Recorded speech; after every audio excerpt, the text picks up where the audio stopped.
Bom dia para você, a retrospectiva da sua Difusora FM está no ar, o Difusora Notícias, o Tribuna Livre irão apresentar aí uma série de entrevistas que realizamos ao longo do ano de 2024 e você vai relembrar com a gente. Janeiro a dezembro, os principais fatos, as principais entrevistas que realizamos ao longo aí desse ano que está acabando. Hoje é segunda-feira, o Difusora Notícias é especial. O Tribuna Livre também será especial e o Difusora Notícias de amanhã, dia 31, também será especial com um horário estendido. Começando agora às 6h30 da manhã, o nosso Difusora Notícias está no ar. Vamos relembrar os fatos. Comigo, Henrique Ferian, Cláudio César, Eliane Freitas, Gisele Mendes, nas reportagens que marcaram o ano de 2024. E claro, vamos começar falando de material escolar, porque todo mês de janeiro é igual, não tem alteração. E a repórter Gisele Mendes bateu um papo com o empresário, o Sandro Camargo, falando a respeito do material escolar. E é isso que a gente confere a partir de agora. Com a chegada de janeiro, as papelarias de Três Lagoas já estão aquecidas. Isso porque pais e também os responsáveis já começam a procurar pelo material escolar, já que daqui a pouco começa o ano letivo de 2024. E para falar um pouquinho sobre esse aquecimento, eu estou aqui com o empresário Sandro Camargo. Ele vai falar um pouquinho sobre tudo que ele preparou para este ano, quais têm sido as maiores procuras e muito mais. Sandro, nesse período que já começa o aquecimento, né, já é notável, você espera aí um aumento de vendas de até quantos por cento? Oi, Gisele. Então, nós com a experiência que temos, 24 anos no ramo de papelaria, na realidade já começa o aquecimento antes do Natal, porque o pessoal usa muito o 13º já para se adiantar, para não ficar nesse muvuca que, graças a Deus, todo ano acontece. E graças a Deus está sendo assim. O ano passado foi um pouco arredio pelo fato do Covid ainda, né? Mas não foi ruim para mim, né? Porque nós trabalhamos com materiais não supérfluos. E esse ano tá assim, tá superando as minhas expectativas até agora, até no momento. Que bacana. E a gente sabe que papelaria tem diversos produtos, né? Tem personagens, tem capa-lisa. Qual tem sido assim a maior procura? Gisele, sempre foi os personagens, realmente, né? Que a garotada, tudo que está em evidência aí, né? Tipo assim, também a Barbie, que é antiga, mas sempre nunca sai de moda. E outros que a Liga da Justiça, enfim, tudo que aparece na Netflix, enfim, nas redes sociais de novidade, as garotadas, tanto menino como meninas, também vêm atrás. E a gente tem todos os modelos. E Sandro, geralmente os pais vêm com as crianças ou eles preferem comprar sozinhos? Olha, vamos dizer em porcentagem que 60% vem sim, entendeu? Porque, tipo assim, é uma vez no ano, no caso, então os pais querem também fazer a honraria com as crianças, deixar eles à vontade, né? E tem outros já que, de repente, acha que não devem, mas, enfim, tudo dá certo. Tudo sempre deu certo, graças a Deus. E Sandro, tem produtos para todos os bolsos? Porque a gente sabe, né? Principalmente quando envolve questão de personagens, acaba que agrega um pouco mais de valor, né? Mas aquele pai que quer economizar, ele também vai encontrar produto aqui que ele consiga gastar menos? Então, Gisele, é o seguinte, tipo assim, teve uma época que eu trabalhava com três tipos, né? O bem em conta, o mais ou menos e o mais caro. Aí o que nós resolvemos fazer? Eu comecei a comprar de outras indústrias que tudo são ótimos. Só que dentro delas, só para você ter ideia, a Faber-Castell é o top. Mas tem a Green Cluster, que é a mesma Faber-Castell, só que é um pouco mais em conta. Só que a qualidade é quase igual. Então eu parei com esse negócio de coisa barata, porque o barato sai caro. Então aqui você pode ter certeza que vocês vão vir, vão comprar materiais de qualidade e preços como diz outro, nas propagandas que eu estou fazendo, eu cubro qualquer oferta, qualquer orçamento. Faça orçamento onde você quiser e venha aqui para o Sandrinho. Se for a mesma qualidade, o mesmo modelo, com certeza você vai ganhar dinheiro aqui no Sandrinho. E passando esse período de escolar, né? Período escolar, assim, qual que é seu carro-chefe? Você também atende pessoal de escritório? Como que funciona? Nós temos, graças a Deus, muitos contratos aí nas empresas da Suzano, Eldorado, enfim, aquelas terceirizadas deles. E a gente trabalha com móveis também, trabalhamos com material escolar, de escritório, informática, enfim. É, tudo que diz respeito à papelaria, de móveis, de até televisão, no caso, que eu consigo vender televisão, tá entendendo? A gente vende pro pessoal aí. Obrigada pelas informações. Então, se você busca, né, material escolar, as papelarias já estão bem movimentadas e, claro, né, a gente sabe, quem chega primeiro leva na frente as novidades. É isso, janeiro tá aí e a correria do material escolar, né? Você já sabe que vai seguir. A gente continua com a nossa retrospectiva 2024. Outro assunto bastante comentado ao longo do ano foi a hanseníase. A nossa reportagem bateu um papo com a doutora Maria Angélica Gorga, ela que é dermatologista, falando desse importante assunto e a gente também confere. Dia 28, que é o último domingo do mês de janeiro, será comemorado o Dia Mundial de Combate à Hanseníase, uma doença que geralmente pode ser silenciosa, mas que gera consequências até graves se não for tratada. E eu conversei sobre o assunto com a doutora Maria Angélica Gorga, que é dermatologista. Ela falou sobre prevenção, diagnóstico e tratamento. Confira. Doutora, o que é hanseníase? Hanseníase é uma doença infecto-contagiosa, quer dizer, a pessoa vai ser contaminada, né? Ela vai ser transmitida para alguma pessoa que esteja com a doença numa forma mais grave e que elimina essa bactéria no ar. E quais são os sintomas da hanseníase? Então, a pessoa vai entrar em contato com a bactéria, essa bactéria vai entrar no organismo da pessoa. Só que ela não é altamente contagiosa como um vírus, no caso da Covid, que você entrou em contato e você já desenvolve a doença. Não, ela é mais lenta, mais insidiosa e a maioria das pessoas já tem uma resistência natural, então não desenvolve a doença. Também porque no nosso país é muito alto o índice da doença, tanto que nós somos o segundo país no mundo em número de casos. Então, teoricamente, todo mundo teria pego a doença, mas não é assim que funciona. Então, você vai entrar em contato e aí você vai fabricar defesa e nunca você vai ter.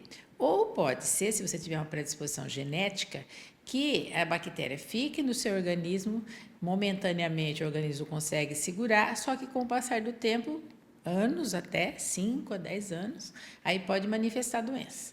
E o que caracteriza essa doença? Por que as manchas são dormentes? Né?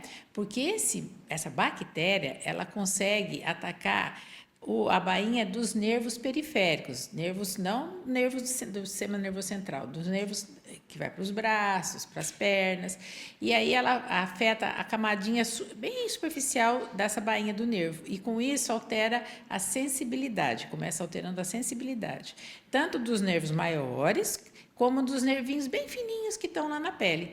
Então, é por isso que a mancha é dormente. Então, essa é a particularidade. Então, são manchas que podem ser avermelhadas ou esbranquiçadas com alteração da sensibilidade. Então, esse é um fator para que a pessoa procure um médico? Exatamente. Então, geralmente, são manchas que não coçam, não dói, e ela vai crescendo devagarzinho.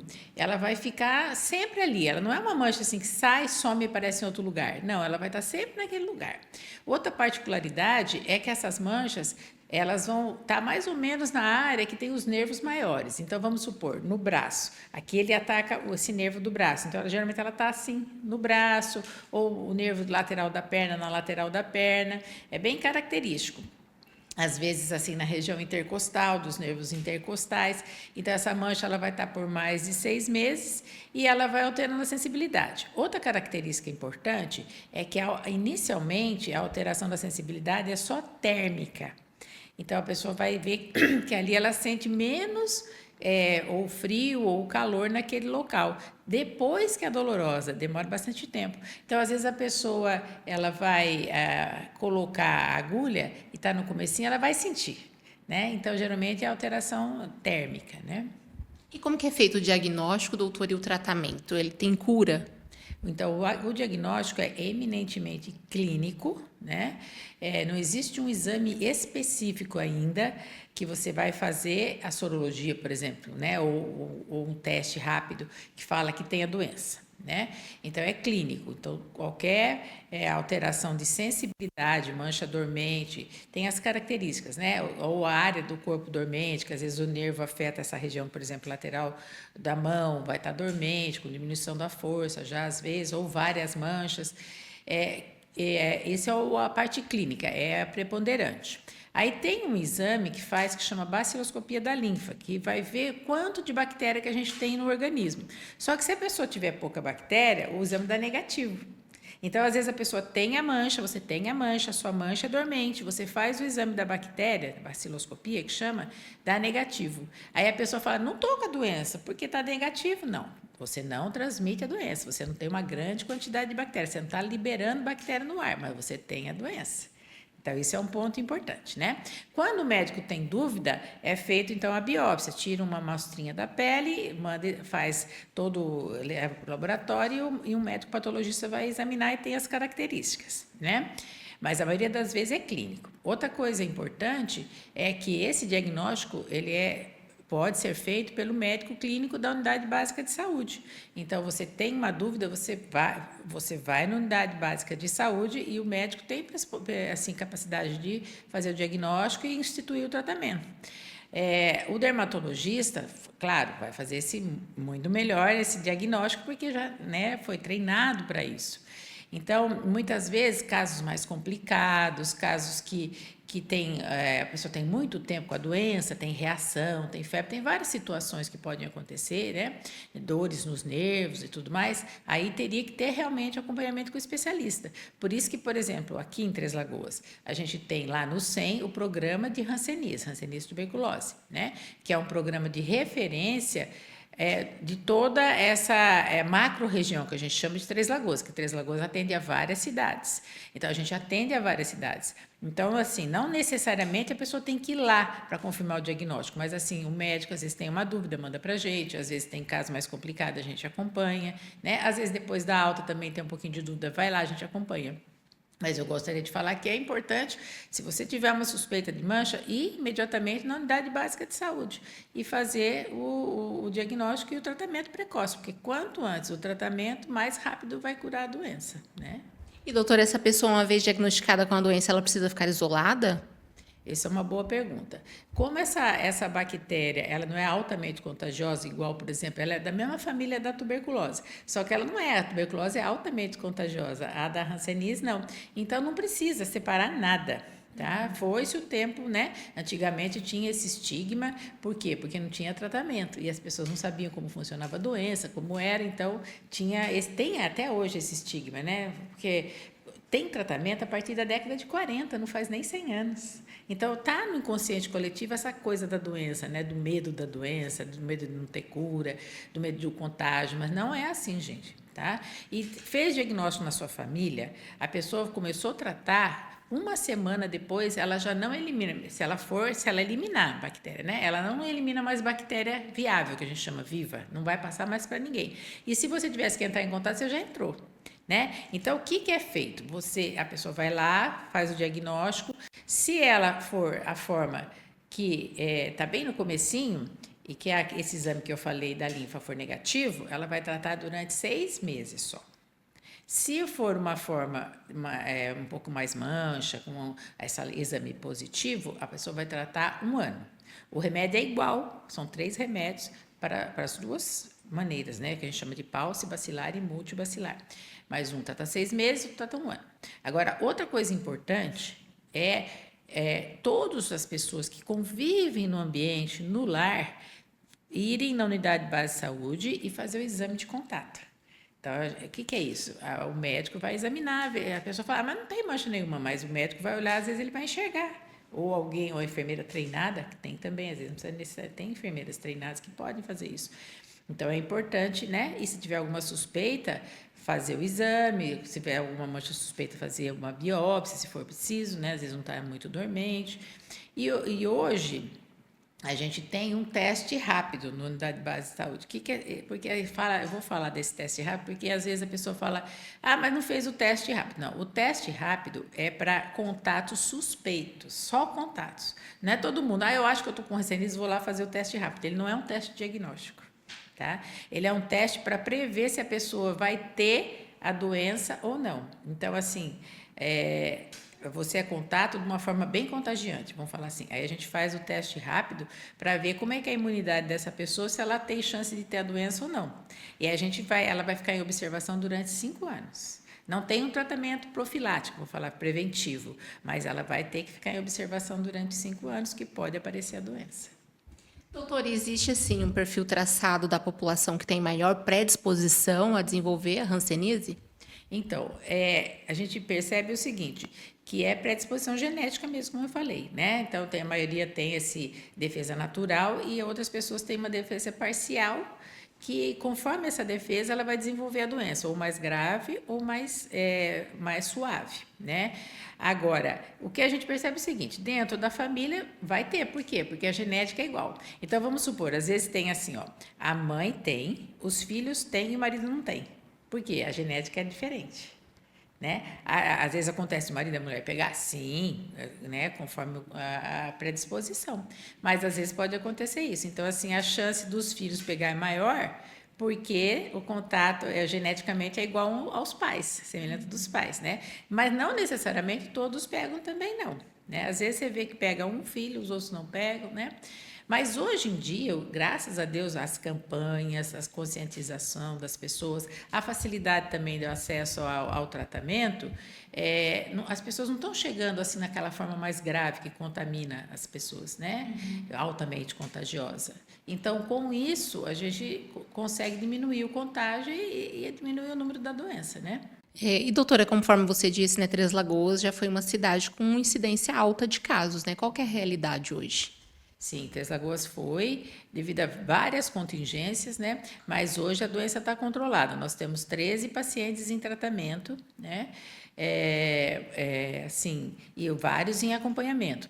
Casos mais assim graves, com neurite, neuropatia, a gente acompanha. Né? Mas o que aumentou até em Três Lagoas? Estava até menos. Né? O que aumentou? Dois fatores. Né? Com a pandemia, muita gente ficou sem diagnóstico. Né?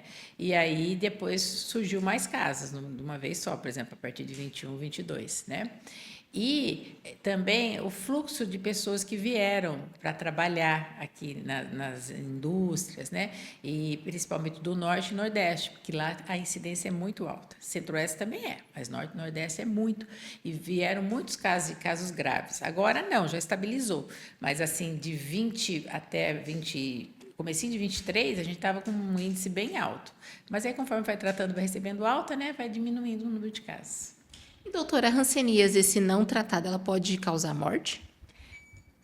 Em casos mais extremos, se a pessoa tiver outras complicações e ela não tratar, e ela, por exemplo, tiver diabetes, ou alcoolista, ou adictos, né, que tenha uma imunossupressão, né, a doença ela pode ter muita reação, que a gente chama, e aí ela pode, sim, dar algumas alterações em alguns órgãos e pode até ajudar a levar à morte, mas não é um caso assim, quando a pessoa não trata, quando a pessoa tem outras doenças graves, não é a doença em si que causa a morte, não.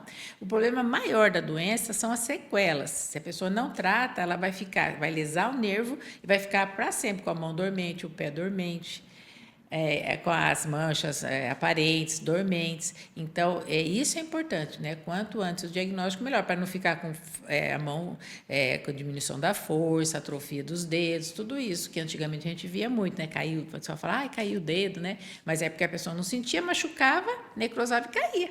E a pessoa nem sentia, né? Então, hoje a gente não, pelo menos a nossa realidade é que a gente não vê. Até lá no Nordeste, no Norte, ainda infelizmente tem, porque tem pessoas que não tratam, né?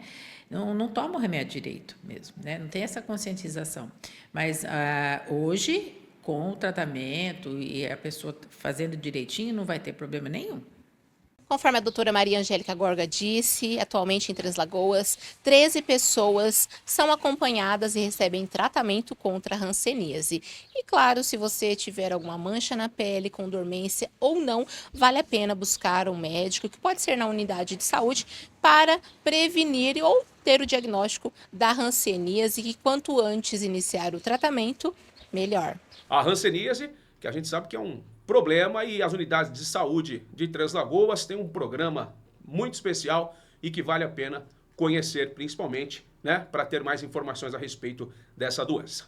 Bom, também em janeiro foi destaque aqui em Três Lagoas a mudança de comando do 5º GBM, o Tenente Coronel Assis.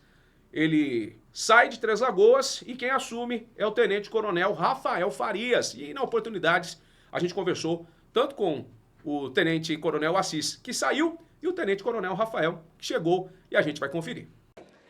Passagem de comando aqui no 5º GBM, ao lado do Tenente Coronel Fábio Meradi Assis, que deixa o comando depois de 3 anos. Assis, é importante todo o aprendizado que foi feito aqui nesse 5º grupamento e que o senhor leva daqui para outros locais. No caso, vai para Campo Grande. Qual que é a emoção de uma solenidade dessa depois de 3 anos, de tanta intensidade aqui na cidade de Três Lagoas? Bom dia. Para mim é gratificante, é um momento de experiência, momento único na carreira de um oficial comandar uma unidade como o 5º Grupamento de Bombeiros Militar. Só temos 6 grupamentos no estado todo e o 5º grupamento ele se destaca, né? Por estar em Três Lagoas, que é um município pujante, sempre em crescente melhorias. E para mim é uma experiência incrível. Indo para Campo Grande, estou levando toda essa bagagem de conhecimento, de poder gerir pessoas e recursos numa área operacional tão complexa como é de Três Lagoas. Em Campo Grande, com certeza, farei o meu melhor também, agora com essa experiência aqui de Três Lagoas. Bom, e como é que é cortar, né, esse cordão de Três Lagoas? 3 anos, obviamente, cria muitos laços, muitos vínculos, amizades. Como é que é isso indo para Campo Grande e lógico que voltando rotineiramente para cá, né? Com certeza. Campo Grande é minha terra natal, mas em Três Lagoas fiz muitos amigos, muitas amigas, famílias. Com certeza vai deixar saudade, né, dos momentos de lazer, dos momentos de trabalho e parceria.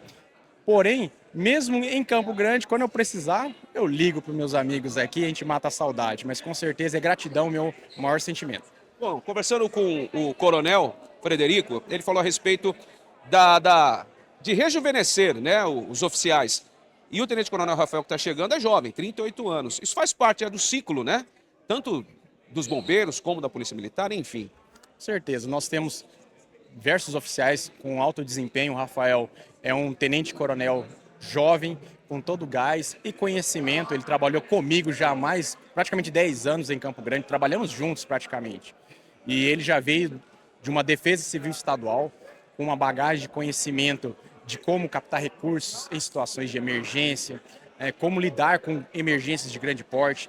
E em Três Lagoas ele vai colocar com certeza tudo isso em prática. Ele é jovem, porém já muito experiente.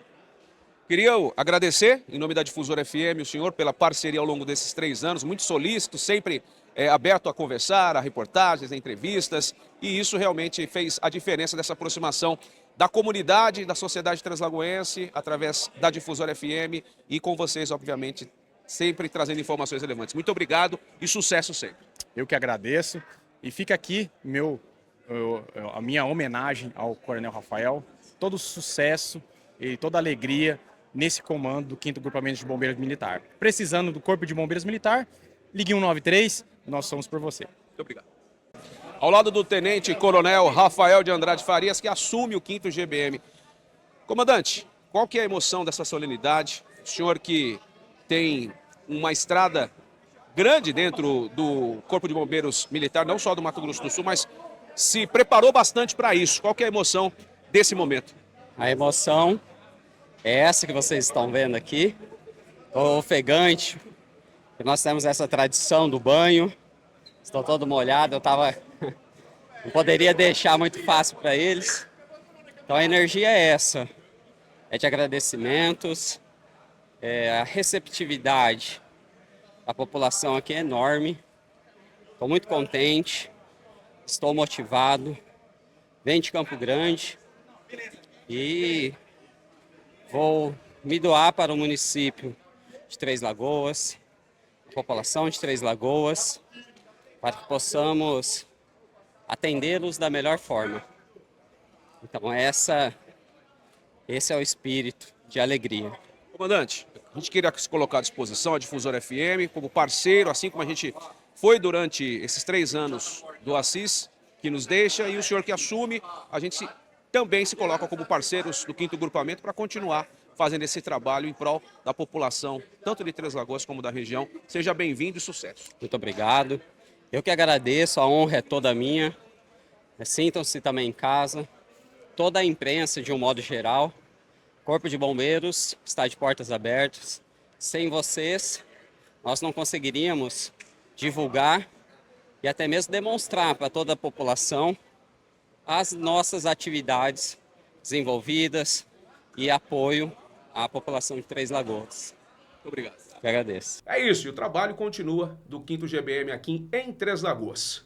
Em janeiro, foi destaque o preço das hortaliças. A Gisele Mendes, ela bateu um papo com o Ivan Cadamuro, empresário do setor, que contou um pouquinho a respeito dos preços das hortaliças em janeiro.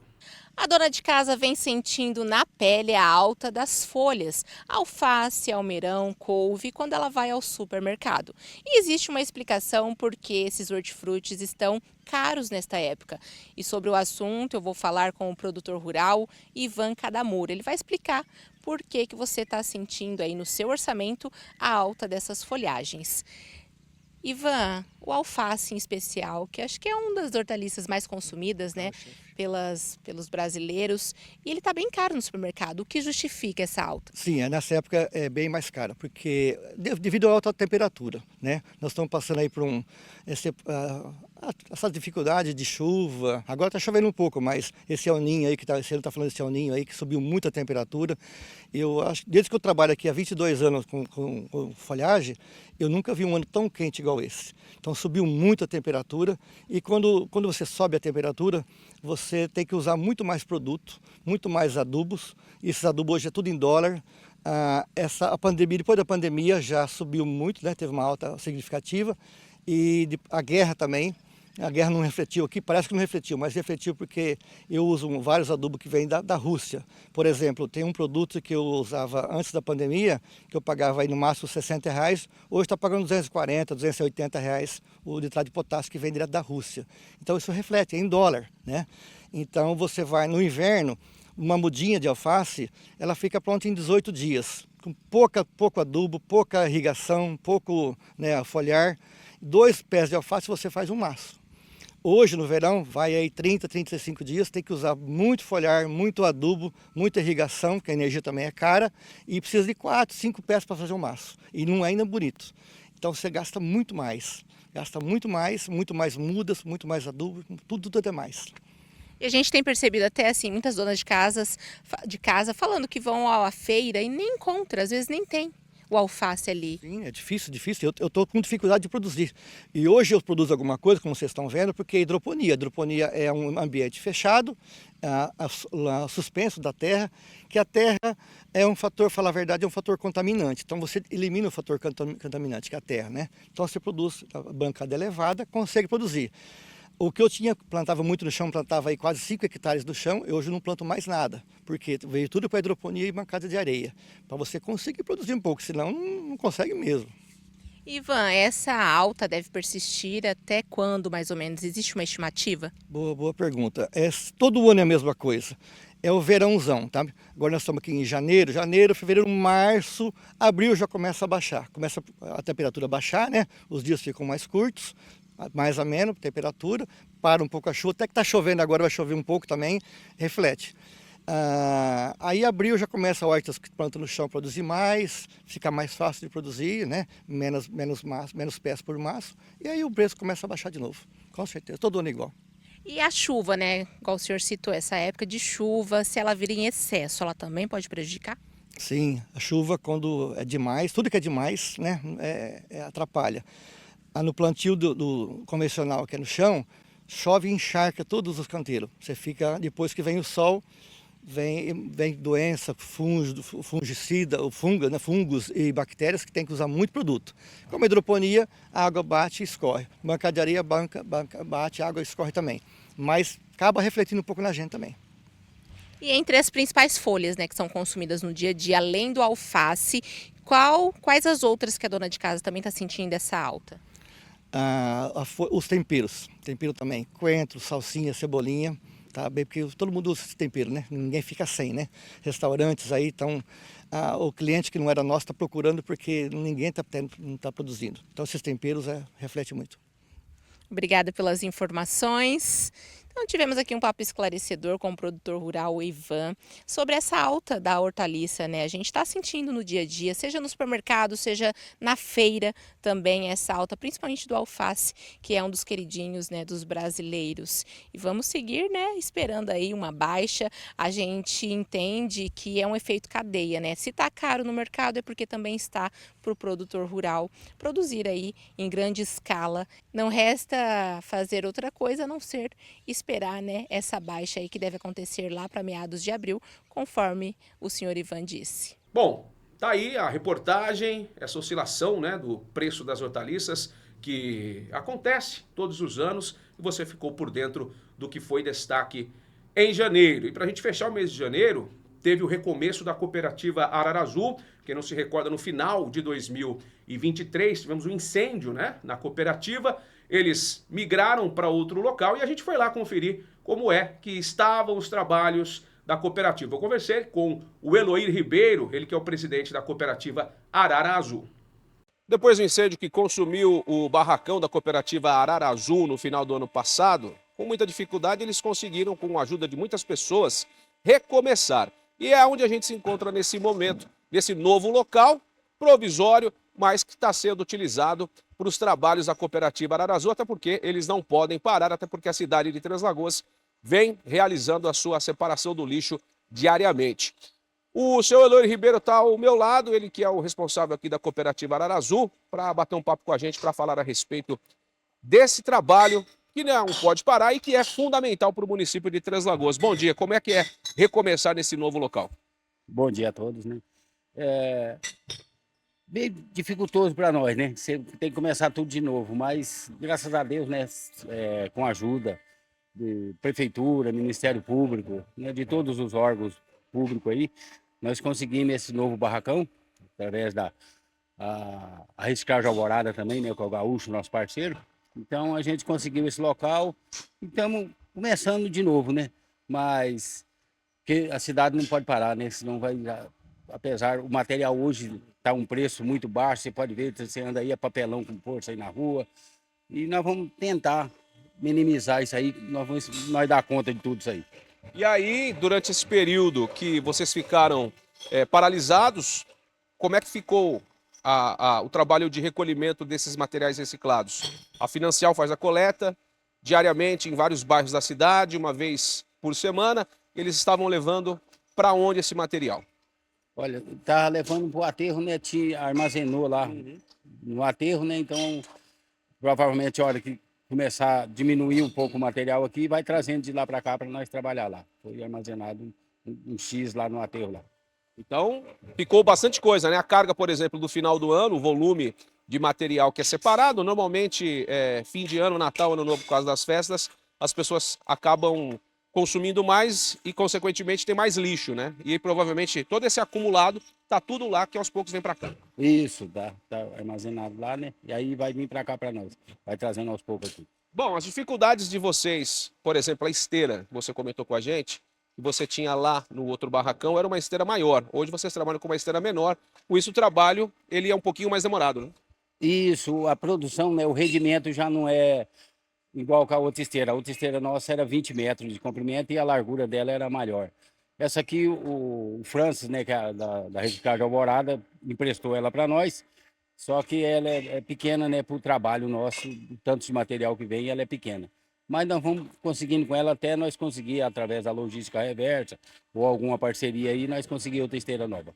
Então, a gente sabe que muita gente se comoveu, né, com toda a situação ocorrida no ano de 2023, no final do ano, com incêndio, e teve a colaboração direta aí, tanto da administração municipal, como do Ministério Público, as empresas de celulose, a Suzano inclusive vocês já são parceiro delas, dentre outros, né, empresários como o Gaúcho, todo mundo se sensibilizou, até porque é um trabalho que não pode parar, que era bem feito e tem que continuar sendo bem feito, porque a cidade ela precisa disso, até porque a gente fala de lixo, que normalmente iria para o aterro sanitário se não fossem vocês, e aí a vida útil do aterro estaria comprometida, né? E aí vocês são fundamentais nesse processo todo.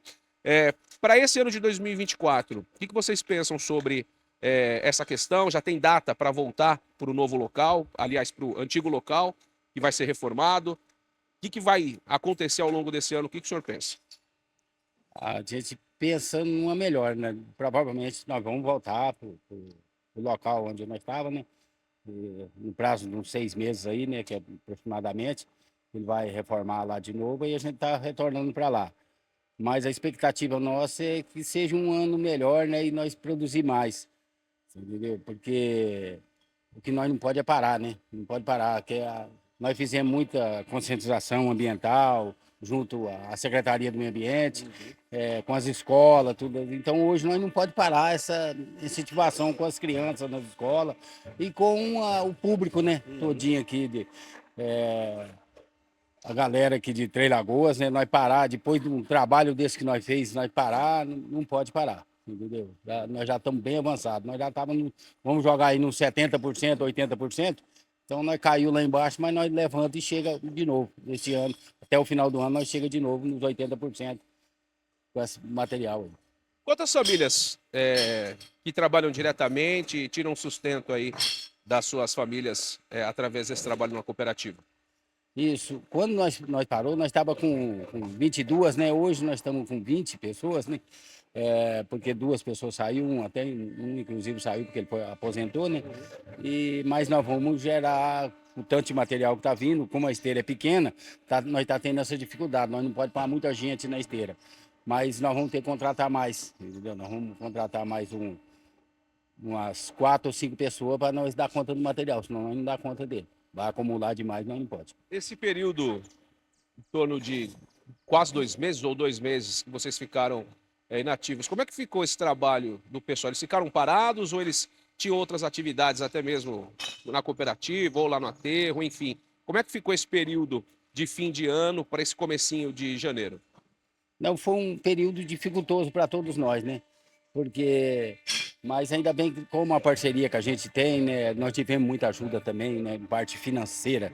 Tivemos ajuda da Eldorado, da Suzano, nós tivemos um apoio de vários empresários aqui de Três Lagoas. Foi até uma coisa encabulante que eu achei que a gente não era tão importante desse jeito como nós chegando numa crise dessa que nós foi ver. Entendeu? Mas nós tivemos uma ajuda muito boa. E quanto a isso, a Reciclagem Alvorada, né, que é o Francis, ele tinha uns material para estar classificando, ele pagou umas diárias para o pessoal aqui, para o pessoal estar vindo aqui.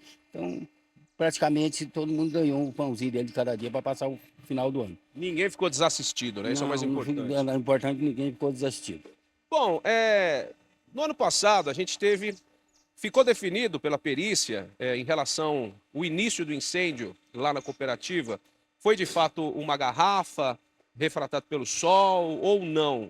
Teve alguma definição que falaram para vocês a respeito do que iniciou o incêndio naquela tarde de sábado? Olha, pela perícia, né, que é o que eu já imaginava, né? Que eu tinha acabado de sair de lá, tinha deixado o caminhãozinho lá, tinha acabado de sair lá, quando eu cheguei em casa ligaram para mim, eu voltei de volta. Então, aí junto à perícia, alegou que era realmente o vidro, né? Por causa do reflexo do sol, meio-dia, né? O sol muito quente, e nós tinha até onde iniciou esse fogo, tinha uns big bag, né? E a perícia, o que ela calculou? Que tinha algum produto inflamável, carregaram algum produto inflamável nesses bag, e o bag estava molhado com aquilo, no reflexo que deu, foi o que aconteceu o incêndio, segundo na perícia que deu. E provavelmente que tenha sido isso mesmo, que foi aberrando o muro, né? E não tinha nenhum local, não tinha ninguém lá, né?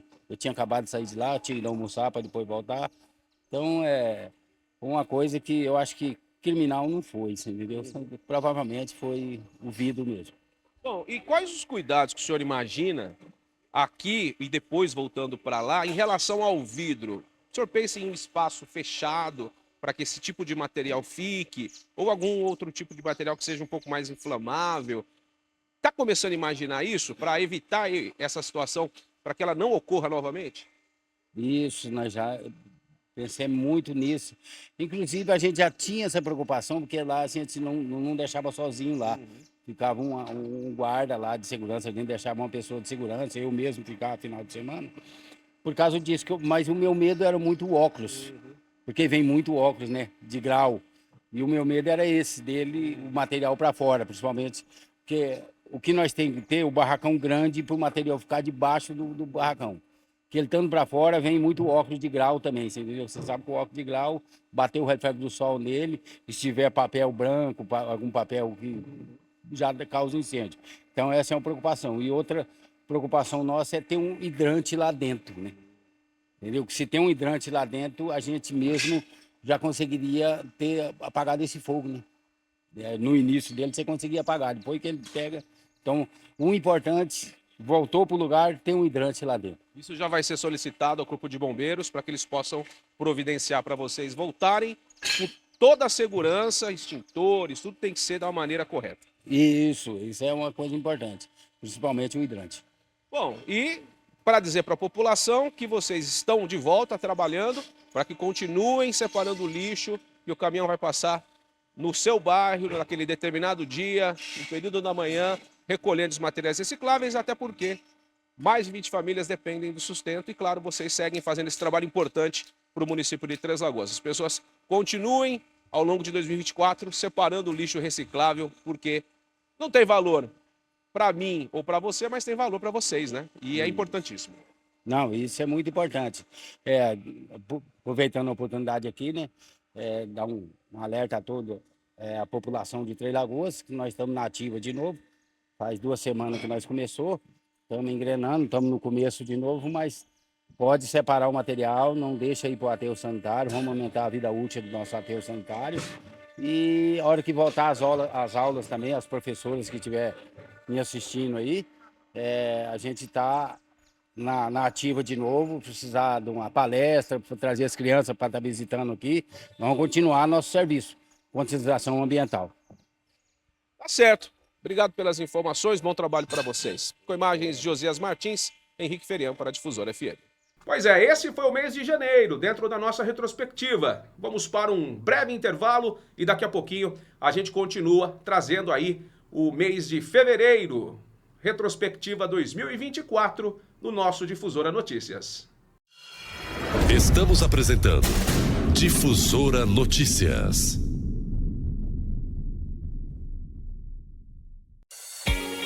Tempo é fundamental no seu dia a dia. Pensando na valorização do seu tempo, a Farmácia e Drogaria Sete Farma tem uma equipe bem treinada, preparada para realizar a entrega do seu medicamento e perfumaria no menor tempo possível. Faça o seu pedido. Farmácia e Drogaria Sete Farma. Ligue 67 3524 0730 e o WhatsApp 67 99185 5418. Rua Manuel Faria Duque, 1673, no bairro de Vila Verde. Entrega rápida.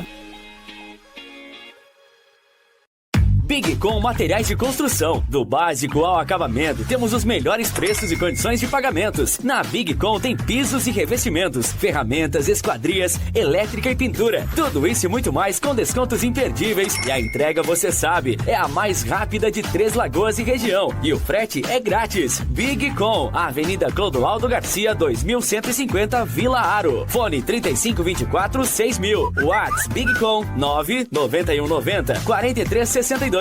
Bigcom, aqui seu imóvel acontece. Lotéricas Caminho da Sorte. 1 e 2, as lotéricas Pé Quente de Mato Grosso do Sul. Fazemos bolões diários de todos os jogos com altas dezenas, aumentando sua chance de prêmios. Recebimentos de faturas, água, luz, impostos municipais, estaduais e federal. Pague suas contas e jogos com Pix. Saques exclusivos da Caixa e Pix Troco de todos os bancos. Somos especialistas em realizar sonhos. Já fizemos 17 milionários e pagamos mais de 30 milhões em prêmios. Adquira seus bolões de forma simples e rápida através do WhatsApp 67 98471 8438 e 67 98471 8441. Lotérica 1, João Dantas Filgueiras 350, Nossa Senhora Aparecida. Lotérica 2, Maria Guilhermina Esteves 1247, Jardim das Oliveiras. Estamos apresentando Difusora Notícias.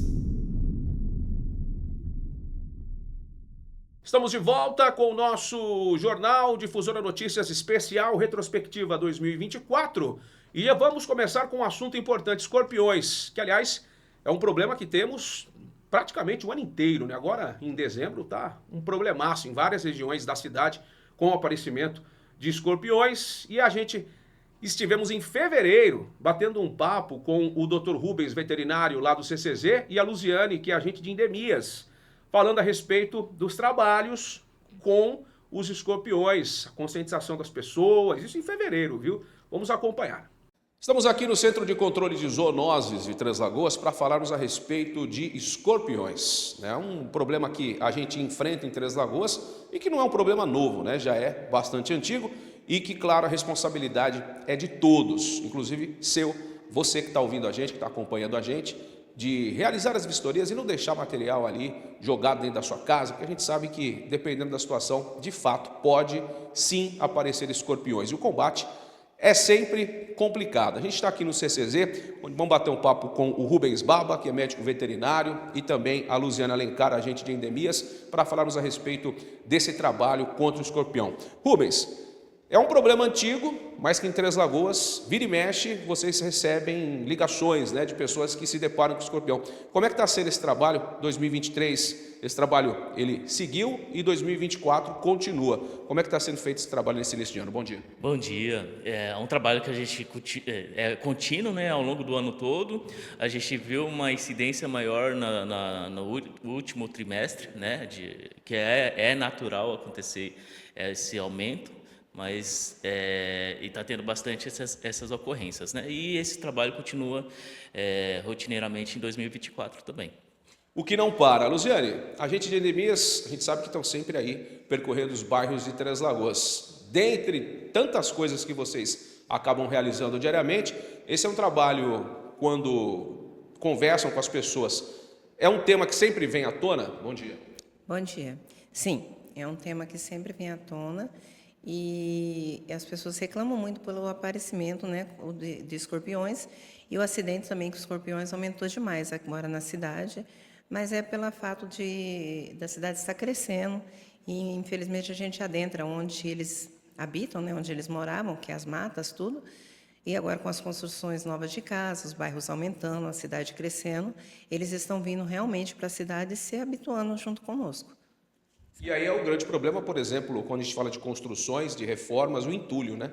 O entulho dentro dos quintais é realmente um problema sério, porque é um esconderijo muito bom para esses animais peçonhentos, no caso do escorpião. Portanto, as pessoas, elas têm responsabilidade total nessa questão, né? De deixar a sua casa limpa, o mais limpo possível para evitar, não só o escorpião, mas quando a gente fala de limpeza, as arboviroses, né?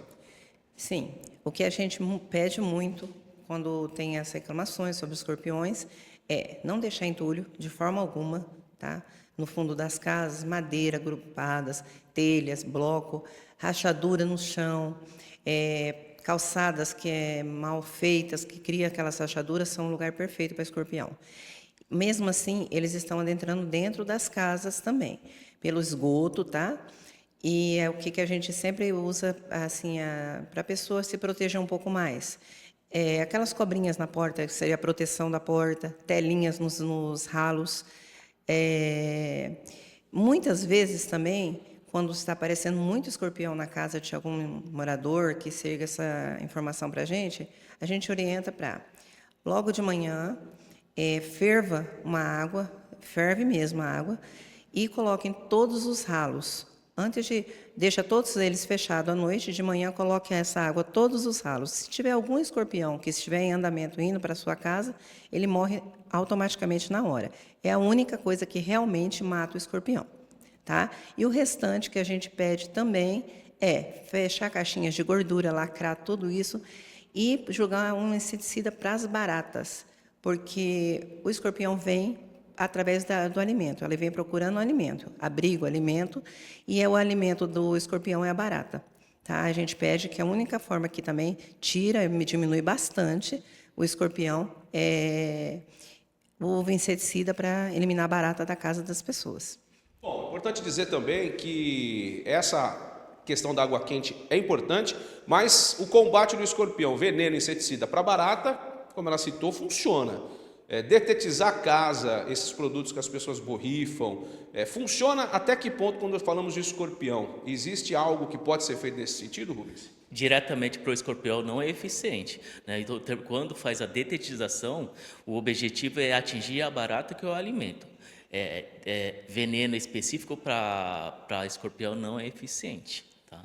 E aí, o método de combate do escorpião, de fato, é a limpeza, né? Isso aí.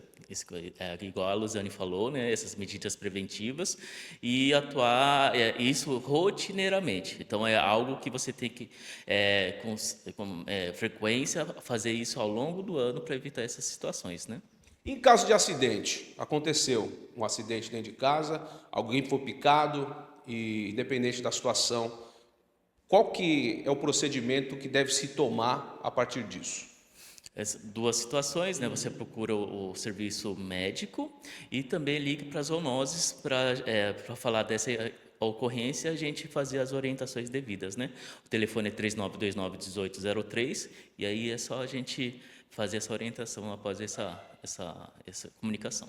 Bom, esse tipo de acidente, ou não, você avistou na sua casa um escorpião, é bom comunicar sempre vocês, até para se ter uma noção de quais bairros tem uma incidência maior, até para se fazer algum tipo de trabalho de conscientização, já que é meio complicado você fazer um trabalho de localização e em busca dele dentro da residência, porque às vezes durante o dia a gente não encontra, né? Mas à noite, como tem um hábito noturno, ele aparece com mais frequência.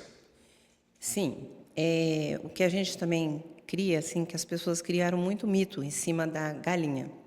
Criar galinha seria uma forma de eliminar o escorpião. Não, ele é mito, porque a galinha é diurna e o escorpião é noturno. Claro que se ela encontrar um escorpião de dia, ela vai predar, ela vai comer esse escorpião, sem dúvida alguma. Mas eles vão estar mais escondidos, porque eles saem mesmo à noite para se alimentar, que é da barata. Em caso também de acidente com escorpião, uma coisa que a gente sempre fala, né, que eu trabalhava muito em cima disso. Crianças abaixo de 12 anos, se for picada, procurar o hospital regional, tá? O mais rápido possível. Você pode até parar uma pessoa na rua e pedir uma carona, que essa pessoa, hoje em dia, seria obrigada a te levar, porque a criança ela corre risco de vida desde o primeiro momento que é picada do escorpião abaixo de 12 anos. Acima de 12 anos, o que acontece? A gente pede para ir no posto de saúde, mais próximo da sua casa, relatar o caso, eles vão dar medicamento para melhora da dor no local e vai observar. Se tiver evolução no caso, aí sim vai dar o que seria o soro para o escorpião, né? Que seria para defender aquele veneno que ele introduziu. Mas se acaso a pessoa passar de 6 horas, está correndo bem, está tudo certo, ela vai ser liberada para ir para a casa dela. Tá? É assim. Portanto, o mais rápido possível, né? Teve algum acidente com o escorpião, principalmente crianças, corre e procure ajuda médica. Esse escorpião, que foi ele que picou essa pessoa, a pessoa, o pai, a mãe, de repente, ou alguém que viu ali, ele precisa preservar esse escorpião ou pode eliminar esse escorpião? O que é o mais indicado nesses casos de acidente? Se tiver condições de capturar de forma segura, é possível. Se não, é uma foto que aí no momento dessa conversa com o pessoal da zoonose, a gente vai conseguir identificar o escorpião. Tá? E quais os tipos de escorpião mais comuns que temos aqui em Três Lagoas? O amarelo, que é o mais comum, né? O Titus serralatus. Esse é encontrado com frequência em toda a cidade? Isso aí. Aquele escorpião grandão, que chamam de escorpião vinagre, ele só é feio, né? Mas não tem nenhum problema. Não, é só feio mesmo, mas perigo não. Então é bom as pessoas ficarem atentas e cada um fazendo a sua parte. Tem até o mutirão da limpeza, né, Luziane? Que é feito justamente para eliminar possíveis criadouros. Telhas, entulhos estão jogados nas suas casas. Também você pode estar descartando hoje está no bairro Vila Maria e Guanabara, a partir de terça-feira vai estar lá no Parque São Carlos e está rodando a cidade de novo. Também é uma importante ferramenta de colaboração que não custa nada para o munícipe, né? Só ele descartar lá que a prefeitura vai levar para o local e o destino correto. Cada um faz a sua parte, a gente pode ter uma cidade livre, né, de arboviroses, de escorpião e de tudo mais. Com certeza. É isso que a gente mais bate, né? Tanto para escorpiões, como para dengue e para leishmaniose também. Cada um fazendo a sua parte, tendo sua limpeza, seus quintais mais limpos, sem entulhos, escorpião em entulhos. Sem o entulho, sem aglomeração de muito madeira, plantas em excesso também. É sempre muito bom, ele se camufla muito, ele gosta de gramas e tudo mais. Então, a gente tem que estar sempre se precavendo, porque, de qualquer forma, ele aprendeu realmente a viver junto com a gente. Tá? E o Titus cerulatus é o que está, infelizmente, é o que a gente mais encontra. Antigamente encontrávamos muito abutriurus, mas esse daí ele foi quase totalmente predado pelo Titus cerulatus, tá? E é o mais perigoso. Sim, esse sim é o venenoso, que o pessoal costuma chamar de escorpião amarelo. Sabe? E a gente pede, quando tem picada pelo escorpião, tira uma foto, né, se puder. Se tiver condições, com segurança, igual o Rubens disse, capturar ele, trazer ou levar no próprio posto de saúde, mostrando o que foi picado, eles já vão ter uma ideia do que vai te dar de medicamento. E também já é uma coisa para a gente, que é das zoonoses, ter condições de ver sobre isso, que a gente continua, que aí vem esse acidente chega até nós também aqui. E é importante para se ter o registro, né, para saber de fato como é que está essa situação em Três Lagoas. Bom, o combate continua, o trabalho continua e, claro, quem tiver alguma dúvida é só entrar em contato aqui com o Centro de Controle de Zoonoses. Rubens, quer falar mais alguma coisa? Não, só isso mesmo. Muito obrigado. Repete o telefone para a gente. 3929-1803. E aí, só entrar em contato, passando a situação. Não precisa somente só acontecer quando acontecer acidente, mas quando você identificar o escorpião, pode ligar que a gente vai orientar e a visita. Certo. Muito obrigado mais uma vez. Muito obrigada a vocês, gente. Obrigada. Com imagens de Josias Martins, Henrique Ferião para a Difusora FM. É isso, todo mundo ligado, todo mundo atento, porque o escorpião é um problemaço, então vamos fazer a coisa certa. Bom, mês de fevereiro, a nossa reportagem bateu um papo com o Dr. Rodrigo Melão, conceituado oncologista aqui em Três Lagoas. A repórter Gisele Mendes, a respeito do câncer de mama, conversou com o Dr. Rodrigo. Vamos acompanhar. E Três Lagoas segue a estatística nacional de incidência maior de câncer de mama. Isso mesmo, aqui no município são registrados em sua maioria câncer de mama. E sobre esse assunto eu falei com o médico cirurgião oncologista Dr. Rodrigo Melão. Confira. Doutor, hoje em Três Lagoas, qual é a maior incidência? Para que tipo de câncer? Qual tem sido o mais comum? Aqui em Três Lagoas a gente segue a incidência nacional, né? Tanto para homens quanto para mulheres. Então, o câncer mais incidente, prevalente aqui em Três Lagoas é o câncer de mama nas mulheres, seguido do câncer de colo retal, e nos homens o câncer de próstata, seguido do câncer colo-retal também. Doutor, quando a gente fala de câncer, né, muitas pessoas se assustam, eu imagino até a questão de receber um diagnóstico desse. O câncer, ele é uma sentença de morte? Não, de forma alguma, né? E cada dia menos isso tá se tornando realidade. A realidade hoje é que o câncer é uma doença tratável. Claro, é uma doença grave, é uma doença que causa muitos óbitos ainda, né? A gente tem uma expectativa aí de mais de 200 mil mortes relacionadas por câncer aqui no Brasil, né? Por ano isso daí. Então, é uma incidência de morte antes, mas hoje em dia a melhora do tratamento, a melhora do acesso à população ao tratamento tem diminuído o risco de morte por câncer. E quais são os fatores principais de apoio, né, que a pessoa que recebe um diagnóstico deve ter, tanto por parte da família, amigos e até mesmo do SUS? Sim, né, é fundamental esse apoio, né, principalmente aqui nas instituições que são responsáveis pelo tratamento oncológico. A gente sempre tem uma equipe multidisciplinar por trás, né? Não é só o cirurgião, não é só o oncologista clínico, né? Então tem que ter um suporte de psicólogo, de fisioterapeuta, nutricionista, assistente social, né?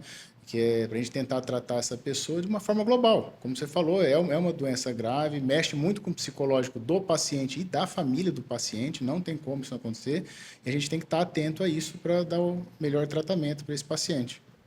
Em relação ao câncer de mama, que é predominante no Brasil, né, conforme o senhor disse, a gente tem ouvido alguns casos dessa doença desenvolver em mulheres jovens. Isso também se aplica a Três Lagoas?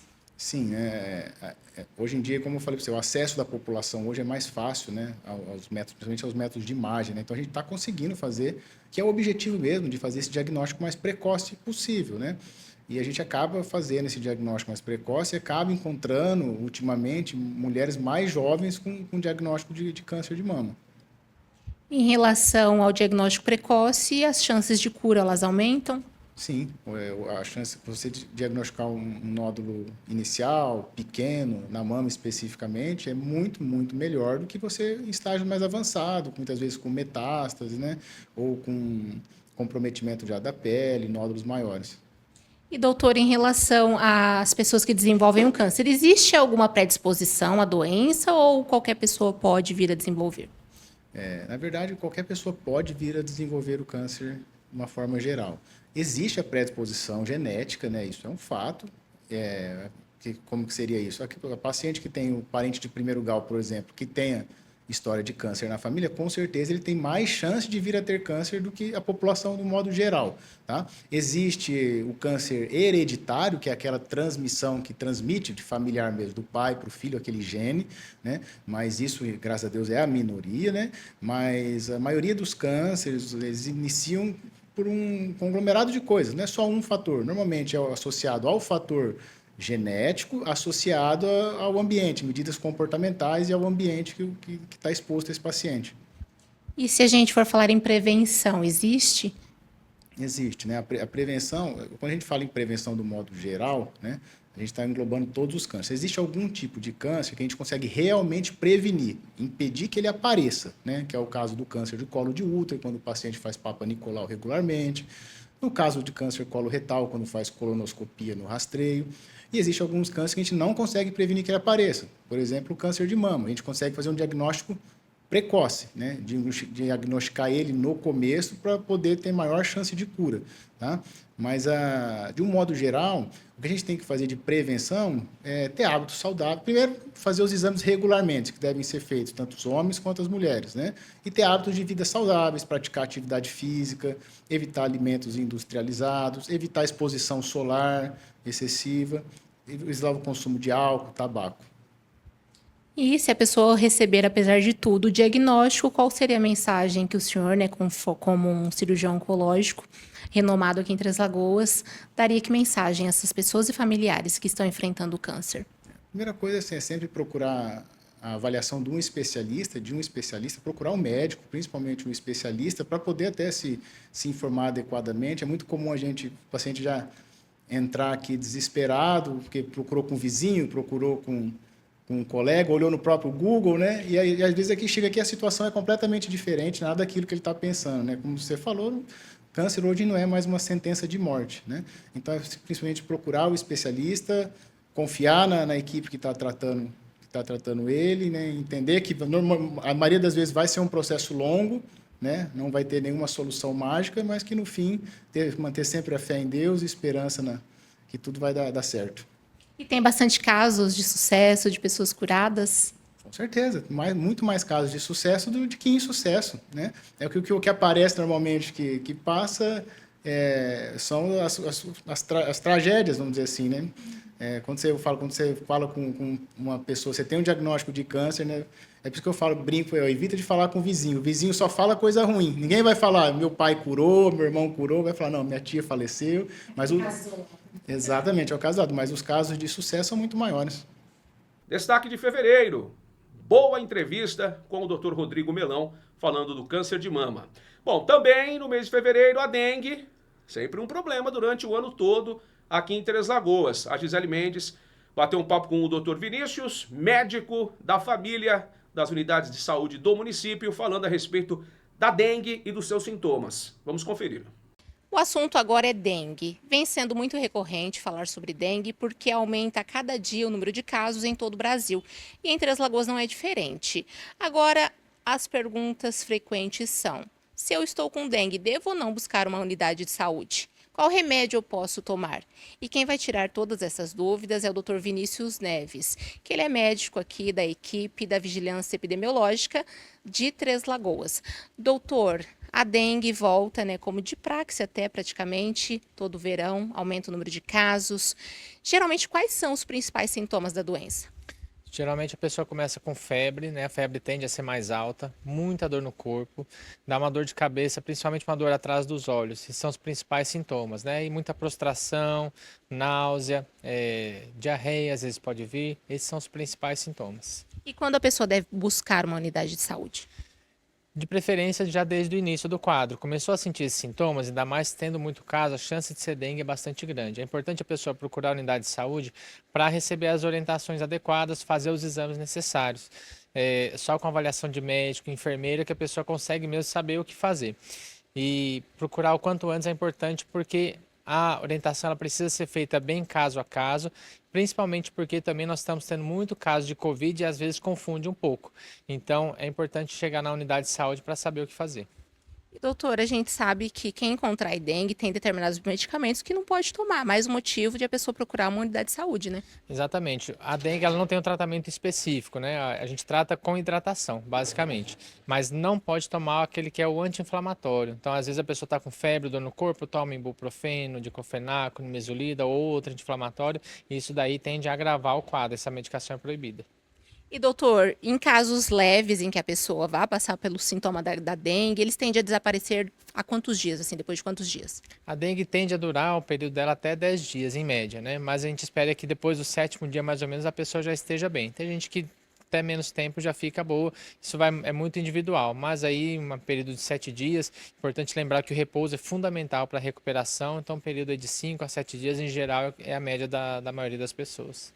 Doutor, e aqueles casos que evoluem para casos graves, né? Algumas pessoas chegando até a UTI, óbitos, né? Infelizmente são registrados todos os anos. Existe uma predisposição para a pessoa desenvolver esse quadro mais grave? A gente vê que os quadros mais graves acometem principalmente a população idosa, né? Os idosos, eles são os que são mais vulneráveis, mais frágeis no caso da dengue. Então é a população em que a gente fica mais atento. A população infantil também preocupa bastante, nós tivemos muita internação de crianças e adolescentes aí nas epidemias passadas, então são essas pessoas com que a gente fica mais atento. As pessoas que têm problema de coração, têm alguma vulnerabilidade clínica, as gestantes também são pessoas com que a gente toma bastante cuidado. Agora, doutor, o que é dengue hemorrágica? A dengue hemorrágica, na verdade, a gente já não utiliza esse termo há bastante tempo, né? A hemorragia é uma das grandes complicações da dengue. Um dos fatores de risco aí das complicações é o sangramento. Então, quando a pessoa começa a ter algum tipo de sangramento, é um sinal de gravidade. E aí o tratamento, inclusive, muda e aí precisa procurar um posto de saúde ou a UPA de preferência ou um pronto-socorro imediato, porque aí tem ações específicas que têm que ser feitas nessa situação. E uma pessoa, ela pode pegar dengue até quantas vezes? Pode pegar várias vezes, né? Agora, inclusive, está circulando um sorotipo que não circulava há bastante tempo, então pessoas que pegaram no ano passado podem vir a pegar de novo, né? A gente costuma falar assim que a pessoa pode pegar até 4 vezes, pensando que tem 4 sorotipos. Mas depois de um tempo a imunidade cai também, ela pode vir a pegar de novo. E lembrando, inclusive, que a gente não tem só a dengue circulando, que a chikungunya também está circulando forte. Então, às vezes a pessoa pode pegar dengue e depois chikungunya, ou as duas ao mesmo tempo, isso tudo é muito variável. Então, mesmo que a pessoa tenha tido um quadro recente, começou com os mesmos sintomas de novo, procura a unidade de saúde. E a chikungunya, aproveitando o gancho, ela pode deixar sequelas, né? Essa é a principal preocupação em relação à chikungunya, porque ela pode, às vezes, deixar sequelas que duram, inclusive, anos. Muita dor muscular, principalmente, debilidade clínica grande, pessoa com dificuldade de mobilidade, muita fadiga, muito cansaço, e aí é um quadro que se arrasta bastante. Doutor, e o tratamento, ele se aplica como, geralmente? O tratamento básico é a hidratação. É a principal coisa que às vezes é mais difícil de ser feito, porque a hidratação é em grande volume. Então, uma pessoa de 80 quilos, por exemplo, ela tem que tomar uma média de 5 litros de líquido por dia, entre soro e outros líquidos, né? Uma pessoa de 70 quilos, uma média de 4 litros. Uma pessoa de 100 quilos, são 6 litros de líquido por dia. Parece que é muita coisa, mas tomar essa quantidade de líquido, ela é o que faz diferença entre você ficar bem, passar o período tranquilo na sua casa e acabar tendo que parar no hospital. Então a gente pede que as pessoas que estão com quadro suspeito de dengue ou de chikungunya, elas fiquem atentas e tentem ao máximo tomar essa quantidade de líquido toda. Ah, se eu não estou conseguindo tomar, estou com muita náusea, muita prostração, procura a unidade de saúde ou a UPA para tomar um soro, porque hidratar é o que faz diferença. Tem aquelas medicações que não podem tomar, que a gente já falou. E outra coisa que faz parte fundamental do tratamento é o repouso. Então, repousar e tomar o líquido suficiente é o tratamento base da dengue. Além de remédio como dipirona, paracetamol e para febre e dor no corpo, né? De qualquer maneira, procura a unidade de saúde para uma prescrição e orientação, mas a hidratação é fundamental. Já, doutora, obrigada pelas informações. Então, essa época, infelizmente, o calor intenso e chuvas pontuais de verão acabam, né, colaborando aí para o mosquito da dengue fazer novas vítimas em todo o Brasil e aqui em Três Lagoas também. Então, se você tem sintomas semelhantes ao da dengue, busque uma unidade de saúde, finais de semana a UPA, para conseguir um diagnóstico assertivo. Conforme o Dr. Vinícius disse, está tendo também casos de Covid, um pode camuflar o outro ou se misturar. Enfim, o ideal é buscar ajuda médica sempre. A dengue que é sempre um problema, né? Independente do período do ano.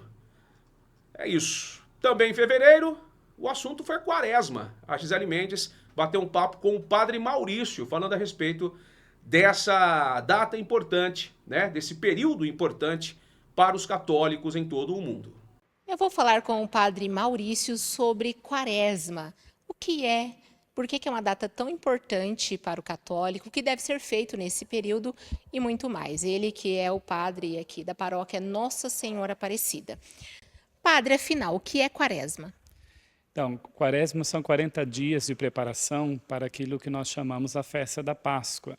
Então, a quaresma ela começa na quarta-feira de cinzas e termina na quinta-feira santa, que começa, então, o chamado Tríduo Pascal. Nós, católicos, celebramos a paixão, morte e ressurreição de Jesus.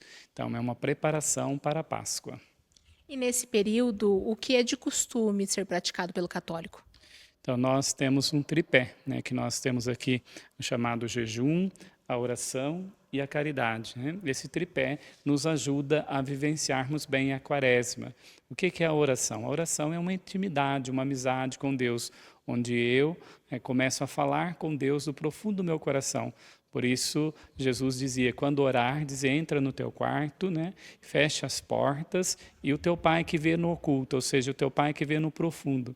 Essa amizade com Deus. Então, na quaresma, nós não queremos aumentar a quantidade de oração, mas aumentar a nossa intimidade, porque com Deus nós não temos quanto, né? Quanto, mas nós temos uma relação de amizade. Então, por isso, na quaresma, nós nos fortalecemos melhor nessa intimidade com Deus na oração pessoal.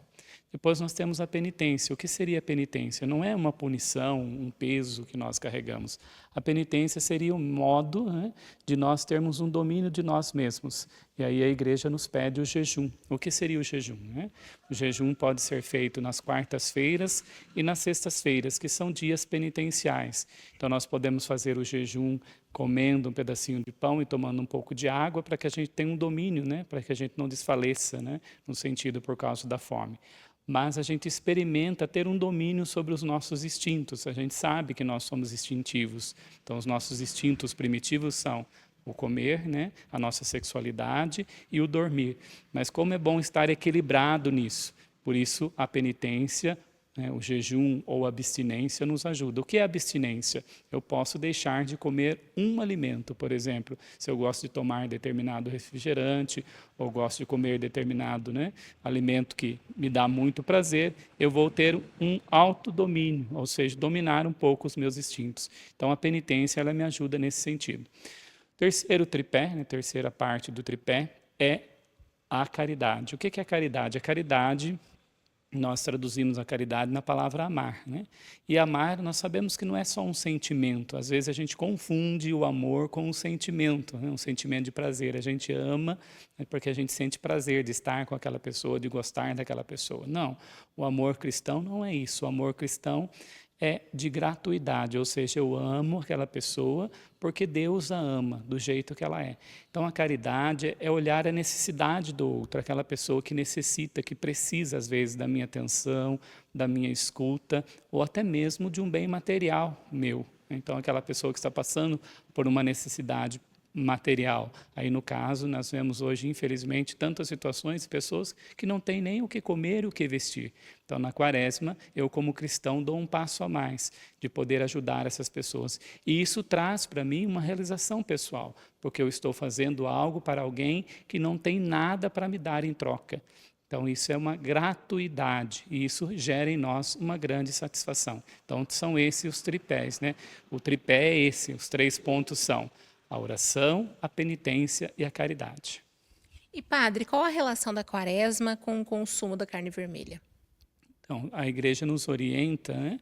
Nas sextas-feiras, a igreja nos orienta, por ser um dia penitencial, nós não comermos carne, porque a carne ela está ligada, né, com a proteína, com aquele alimento mais suculento, podemos dizer, né? Então a igreja pede para nós nos abstermos de carne, ou seja, comer um outro alimento, mas não a carne no sentido penitencial mesmo, naquilo que eu disse da penitência. E durante esse período de Quaresma, existem programações especiais nas igrejas católicas aqui do município?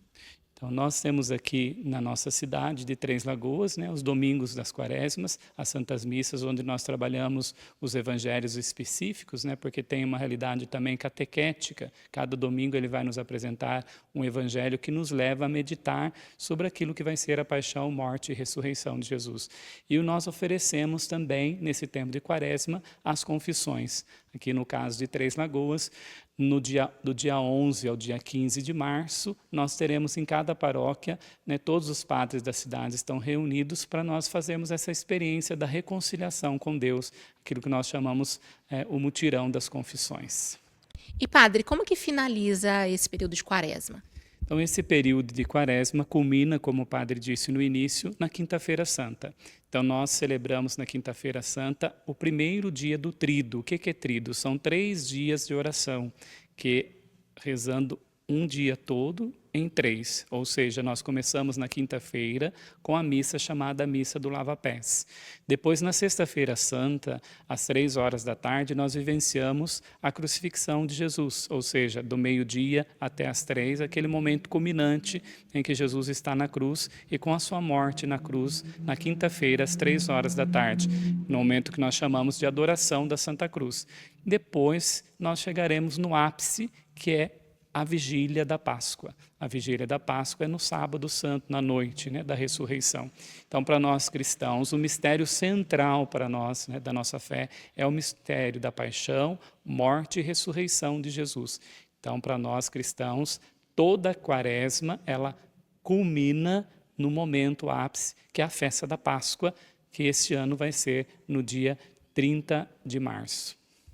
Aproveitando, padre, quais as programações da paróquia Nossa Senhora Aparecida, horários de missa?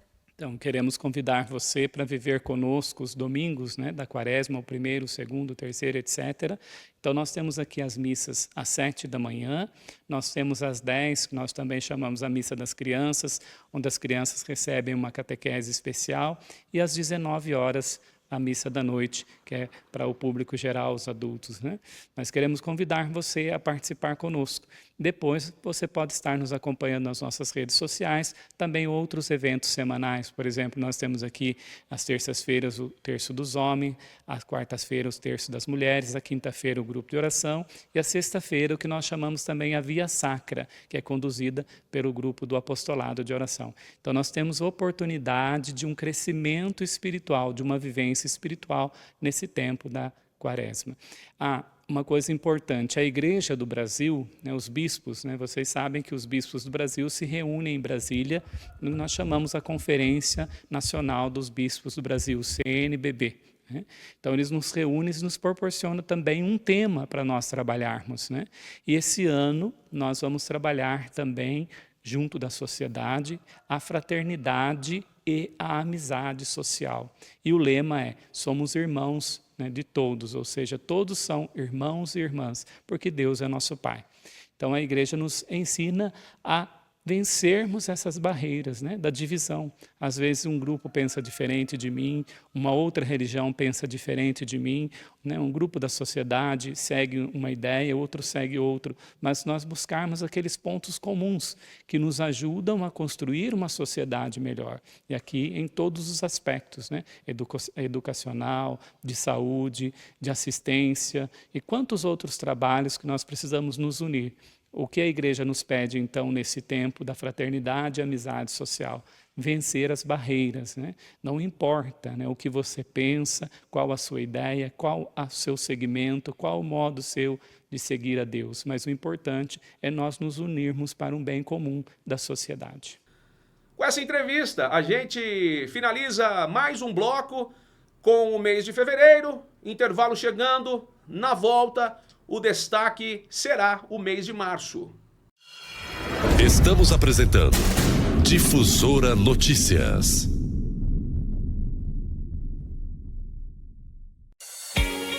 Tempo é fundamental no seu dia a dia. Pensando na valorização do seu tempo, a Farmácia e Drogaria Sete Farma tem uma equipe bem treinada, preparada para realizar a entrega do seu medicamento e perfumaria no menor tempo possível. Faça o seu pedido. Farmácia e Drogaria Sete Farma. Ligue 67 3524 0730 e o WhatsApp 67 99185 5418. Rua Manuel Faria Duque, 1673, no bairro de Vila Verde. Entrega rápida. Big Com Materiais de Construção. Do básico ao acabamento, temos os melhores preços e condições de pagamentos. Na Big Com tem pisos e revestimentos, ferramentas, esquadrias, elétrica e pintura. Tudo isso e muito mais com descontos imperdíveis. E a entrega, você sabe, é a mais rápida de Três Lagoas e região. E o frete é grátis. Big Com, Avenida Clodoaldo Garcia, 2150, Vila Aro. Fone 3524-6000. WhatsApp Big Com 99190-4362. Big Com, aqui seu imóvel acontece. Lotéricas Caminho da Sorte. 1 e 2, as lotéricas Pé Quente de Mato Grosso do Sul. Fazemos bolões diários de todos os jogos com altas dezenas, aumentando sua chance de prêmios. Recebimentos de faturas, água, luz, impostos municipais, estaduais e federal. Pague suas contas e jogos com Pix. Saques exclusivos da Caixa e Pix Troco de todos os bancos. Somos especialistas em realizar sonhos. Já fizemos 17 milionários e pagamos mais de 30 milhões em prêmios. Adquira seus bolões de forma simples e rápida através do WhatsApp 67 98471 8438 e 67 98471 8441. Lotérica 1, João Dantas Filgueiras 350, Nossa Senhora Aparecida. Lotérica 2, Maria Guilhermina Esteves 1247, Jardim das Oliveiras. Estamos apresentando Difusora Notícias. Bom, estamos de volta com o nosso Difusora Notícias especial, é a nossa retrospectiva. E, claro, vamos falar da Feira do Peixe, que é tradicional em Três Lagoas. Claro, a gente foi até a Feira Central Turística e bateu um papo com o coordenador da feira, o Vadinho Félix, falando sobre a Feira do Peixe, edição 2024. Vamos conferir.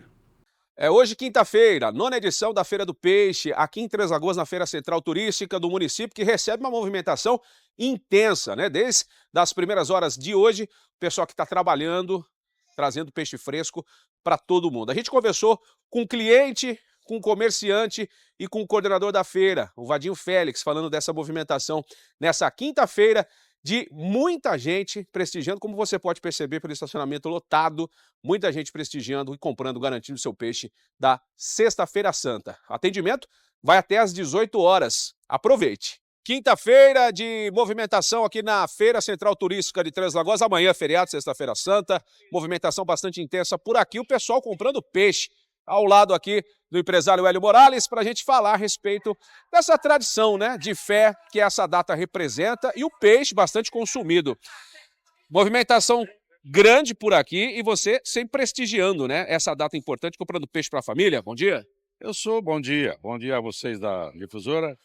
Eu sou um frequentador semanal da feira. Adoro isso aqui. Aqui eu vejo os amigos, aqui eu compro os produtos melhores, porque são frescos. E hoje respeitando a tradição, estamos aqui comprando o peixinho. Está bem servido aqui de barracas de peixe. E a família sempre quer comer um peixe na Semana Santa.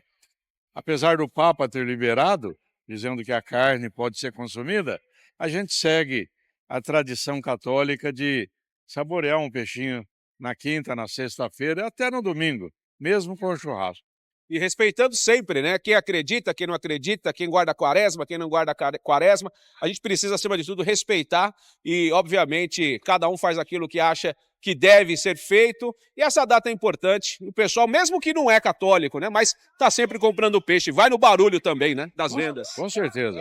Mas é uma forma de você também entrar no clima e trazer para dentro da Semana Santa a reflexão do momento, que é as mensagens de Cristo, o sofrimento que Cristo passou durante esse período e tudo aquilo que ele deixou de lição. É um momento de bastante reflexão e nós temos que seguir essa tradição e continuar a vida dessa forma. E sábado, né, a gente vai ter aí um verdadeiro trabalho por parte dos bares, né? Por conta da galera que está aguardando os 40 dias e está sem beber, né, Ed? Sábado de aleluia, dia de malhar o Judas e tomar uma cervejinha. Muito obrigado, viu? Eu que agradeço. Bom trabalho. E aqui na Feira do Peixe, na Feira Central, ao lado do comerciante, o Fuad, para falar a respeito das vendas. Bom, desde as 6 da manhã, como é que está o movimento para essa data que é tão importante? Bom dia. Bom dia, bom dia. Na verdade, ontem na organização daqui já estava um tumulto de movimento, graças a Deus, né? Nós esperávamos só montar para começar hoje, mas já começou bem cedo, começou ontem. Hoje chegamos aqui às 4 da manhã, uma expectativa boa, mas hoje superou a expectativa, graças a Deus, muito bom. E o que você está tendo de peixe para oferecer para os clientes? Hoje nós estamos tendo frutos do mar, camarão, lagosta, temos pirarucu pintado, pirarara, tilápia, temos filé de panga, tem bastante variedade de peixe aqui, muita variedade boa. E a expectativa é que esses peixes terminem que hora? Vai até às 16. Eu espero que acabe meio-dia, né? Mas vai até às 18 horas, nós estamos aqui, estamos bem abastecidos. Portanto, quem quiser prestigiar, é só chegar na Feira Central que tem peixe para todo mundo. Muito obrigado, boas vendas. Obrigado, tudo de bom.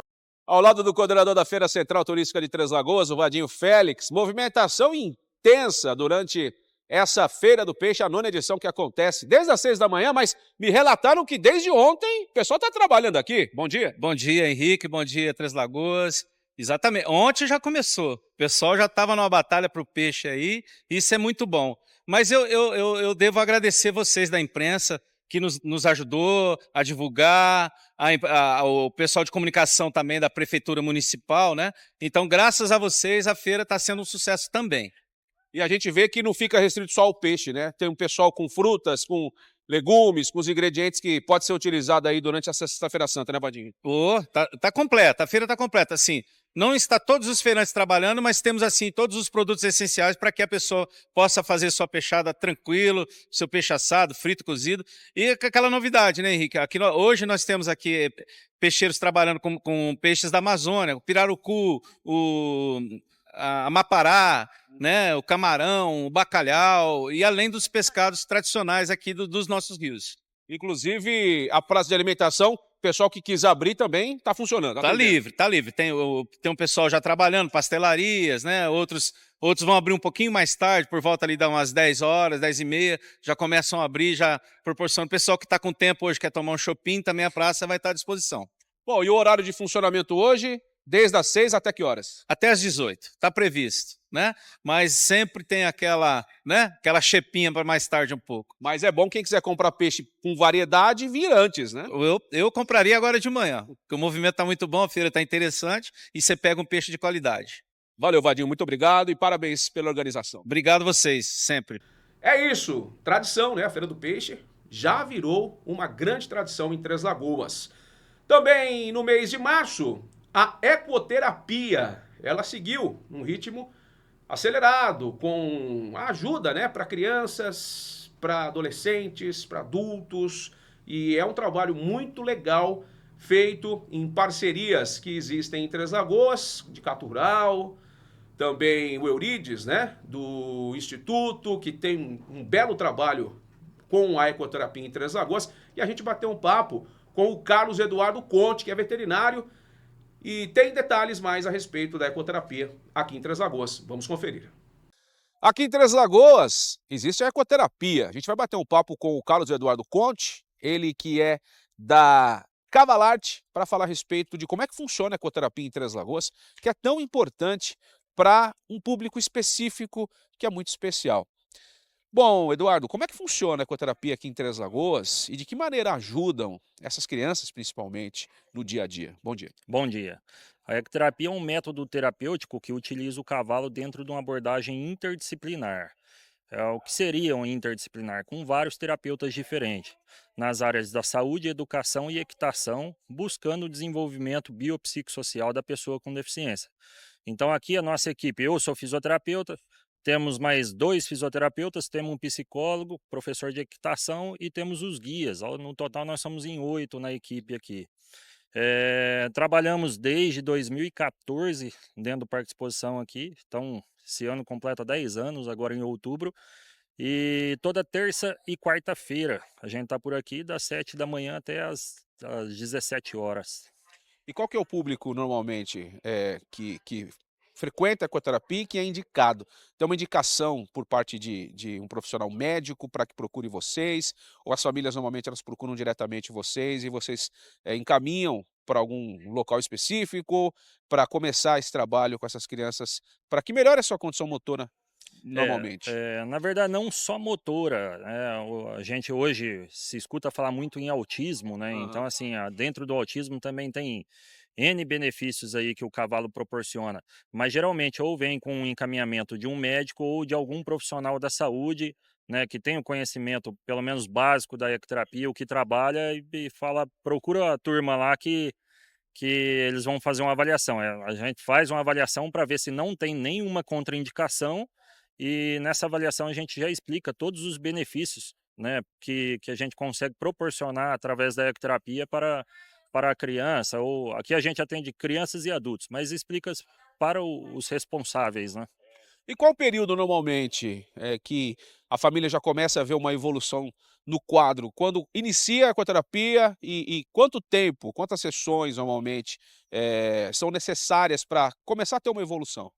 A ecoterapia ela tem uma duração de 30 minutos de montaria, mas eu falo que a terapia já começa antes, né? A gente faz um trabalho de socialização, de estimulação tátil, onde a criança ela passa a mão no cavalo, faz essa aproximação. Eu falo que o cavalo é amigo da criança na terapia, então é uma coisa totalmente diferente de sala fechada, tem um ambiente externo. Então tem a duração de 30 minutos, porém a sessão já começa antes. Eu costumo brincar que às vezes na primeira sessão a mãe já vê alguma diferença, né? O cavalo acalma muito a criança, além do trabalho de força muscular, concentração, coordenação motora.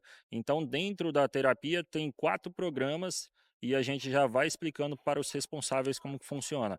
Mas dentro de 3 meses a gente já vê muita melhora nos praticantes nossos. E aí você tem uma ideia de quantos pacientes já passaram por aqui nesse período todo que vocês estão nesse local, Eduardo? Não tenho. Mas é muita gente. Tem bastante. Atualmente a gente atende 90 praticantes em 2 dias, a equipe toda. E o período do dia sempre pela manhã, período mais fresquinho, né, aqui em Três Lagoas, normalmente, ou não? É mais gostoso, né? Mas aqui no Parque de Exposição tem algumas áreas cobertas, né? Então, assim, o período da tarde a gente procura sempre sombra, porque eu falo que o animal nosso é o ganha-pão, né? Então, assim, a gente tem que tratar bem o animal, bem as crianças e os terapeutas também, senão a gente não aguenta o dia todo, né? E quantos animais normalmente são utilizados durante esses dias? Aqui nós estamos com 4 animais. E que, obviamente, são usar a palavra adestração desses animais ou não? Como é que vocês conseguem chegar até o animal, ele se acostumar com essa rotina da ecoterapia? Na verdade, é uma pergunta muito interessante, porque não tem, às vezes a pessoa pergunta assim, tem um animal específico para ecoterapia? Não, ele tem que ter uma índole dócil, né? E o que a gente procura? Um animal de uma idade um pouco mais avançada. Então, para a ecoterapia, eles acima dos 7, 8 anos de idade, que já não tem, vamos dizer, aquele gás todo, né? E aí a gente faz uma série de testes para ver se o animal ele pode ser colocado na ecoterapia, se ele não assusta, se ele tem a passada correta. Muita gente acha que é só andar a cavalo, mas é o que eu explico sempre na avaliação aqui. A gente tem que saber a passada certa do animal, qual solo que a gente vai utilizar para cada criança. Se eu ando no gramado é um tipo de estímulo, na areia é outro, no cimentado é outro. Velocidade do animal influencia no estímulo. Para vocês terem ideia, a ecoterapia ela dá de 120 a 180 estímulos por minuto. Então é muita coisa. Dentro de uma sessão de ecoterapia, ela equivale de 4 a 5 fisioterapias convencionais. É muito grande o estímulo. A gente fala assim de crianças, normalmente, adolescentes, que de repente tem algum tipo de problema, um grau de autismo um pouco mais elevado, ou algum tipo de doença neurológica um pouco mais séria. Adultos, como você citou de repente, que possam ter sido acometidos com um AVC um pouco mais grave, um pouco mais sério, e a ecoterapia auxilia, normalmente. Como é que a família que está acompanhando a gente e que tem alguém nessa condição pode chegar até vocês, ou pode perguntar para o seu médico se a ecoterapia é indicada para esse tratamento desse paciente? Qual que é o caminho que normalmente você indica? Normalmente passa por uma avaliação médica, mas se a equipe tiver, se a família tiver alguma dúvida, eu tô toda terça e quarta aqui no Parque de Exposição ou pelo telefone 18, o meu DDD, 98810 7774. Às vezes eu demoro para responder o WhatsApp, mas no final do dia eu acabo respondendo. Interessante o que o senhor falou sobre o AVC. A gente, quando pega um AVC, um idoso, uma pessoa adulta, logo no início, a gente consegue ganhar muita força muscular, tanto de tronco quanto de parte cervical, de pernas. O cavalo trabalha muito músculos estabilizadores de coluna, então não vai conseguir numa fisioterapia convencional, numa academia. Inclusive a gente tem alguns praticantes com AVC adultos que realizam a ecoterapia aqui conosco. E que é só benefícios. Só benefícios, graças a Deus. Bom, as parcerias que você citou, que hoje ajudam diretamente, né, nos trabalhos aqui da ecoterapia, queria que você destacasse a prefeitura, também tem o Eurides, né, do Instituto, e o Sindicato Rural. Isso, nós estamos aqui no sindicato já faz 10 anos, né? É uma parceria de grande valor para nós, porque eu falo que aqui é o ambiente do cavalo, né? Já tem tudo adequado, as baias, um espaço coberto, uma arborização maior, então aqui a gente está em casa. O Eurides, com o instituto dele, sempre correndo atrás de alguma coisa, sempre ajudando a melhorar a ecoterapia, fazendo a festa das crianças no final do ano, que já foram 2 festas consecutivas, com um presente, com o Papai Noel, então o pessoal deve ter acompanhado na mídia aí. E a prefeitura, há 2 anos, vai completar 2 anos agora, através de licitação, eles têm 50 vagas através da clínica da criança. Então passa por uma avaliação médica, tem que ter um encaminhamento médico ou de um neurologista ou de um psiquiatra infantil. Tendo um encaminhamento médico, leva na clínica da criança, conversa com a Sônia, que é responsável lá. A Sônia coloca na lista de espera. Conforme vai tendo a vaga aqui alta das crianças, nós vamos encaixando nessa lista de espera. Então, atualmente são 50 crianças através de vagas pelo projeto da prefeitura. Portanto, essa informação é importante. Quem quiser saber mais, a família pode dirigir a Clínica da Criança, que lá também eles estarão explicando com mais detalhes e se a criança, de repente, pode ser encaminhada para a ecoterapia. Eduardo, queria agradecer, né, a sua disponibilidade de falar com a gente e parabenizar pelo trabalho, né, que modifica a vida de muitas famílias para melhor e principalmente do paciente. Eu que agradeço. Eu sempre deixo o convite em aberto. Não só pessoas que têm a família, que tem alguma deficiência na família e tal, mas qualquer empresário, qualquer pessoa. A gente está aqui terça e quarta o dia todo. É só chegar aqui que será muito bem-vindo, tem um cafezinho aqui e a gente explica, já vê o trabalho funcionando aí. Tá certo, muito obrigado. Com imagens de Josias Martins e Henrique Ferian para a Difusora FM. É isso. 2025 vem aí e a gente espera que a ecoterapia continue sendo ofertada para todos. Bom, para a gente finalizar o nosso Difusora Notícias especial, retrospectiva 2024, a Gisele Mendes, ela bateu um papo com a Tiese Calderon, ela que é responsável do banco de leite, lá em março, do Hospital Auxiliadora, e contou um pouquinho a respeito de como funciona. A gente confere. Eu estou aqui na recepção da UTI neonatal do Hospital Auxiliadora. Nós viemos visitar e também saber um pouquinho sobre como anda todo o processo do banco de leite, que provavelmente já será uma realidade ainda neste ano. E claro que quando a gente fala do aleitamento materno, está relacionado também à UTI neonatal. E quem vai falar um pouquinho sobre esse assunto é a Tiese Calderon, que é gestora materno-infantil aqui do Hospital Auxiliadora. Tiese, depois de anos de luta, né, agora está próxima aí a data de tão sonhado banco de leite?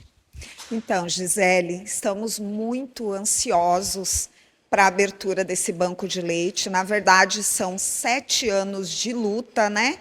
E foram, assim, 5 anos de luta para abrir a UTI neonatal. E agora já são 7 anos de luta para a gente conseguir abrir esse banco de leite. Mas, com certeza, em 2024, a gente precisa que isso seja realizado, né? É uma necessidade nossa, é uma necessidade da região, é uma necessidade para os nossos bebês, para a nossa população. Mas por quê, Gisele? Porque temos 150 partos mensais, no mínimo. Já chegamos a ter 170 partos, né? Sem falar que a gente atende 10 municípios vizinhos, atendemos gestante de alto risco, lembrando que não somos habilitados ainda, mas a gente atende as gestantes de alto risco. Agora, nesse mês que vem, a gente também vai abrir mais 10 leitos de gestante de alto risco, porque assim, Gisele, para você entender qual que é a melhor maneira da gente transportar o bebê, é a barriga da mãe. Então, automaticamente, eu tenho que atender a gestante de alto risco para a gente poder resolver a gestação dessa paciente, para a gente poder fazer a internação na nossa UTI neonatal.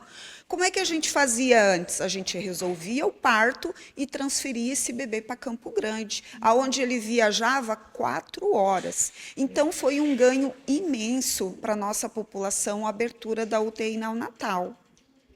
E a gente até pôde conhecer, né? A estrutura é muito aconchegante, né? Moderna. Atualmente, quantos leitos são oferecidos? São 10 leitos SUS e 2 leitos convênio. Porém, já estamos com projeto para abrir mais leitos de UTI neonatal, Gisele. Por quê? Porque estamos sempre com 100% de ocupação. Então, assim, tem bebê que vem de vaga sanitária, vaga zero, mesmo com a UTI neonatal lotada. E aí, o que a gente faz com esse bebê?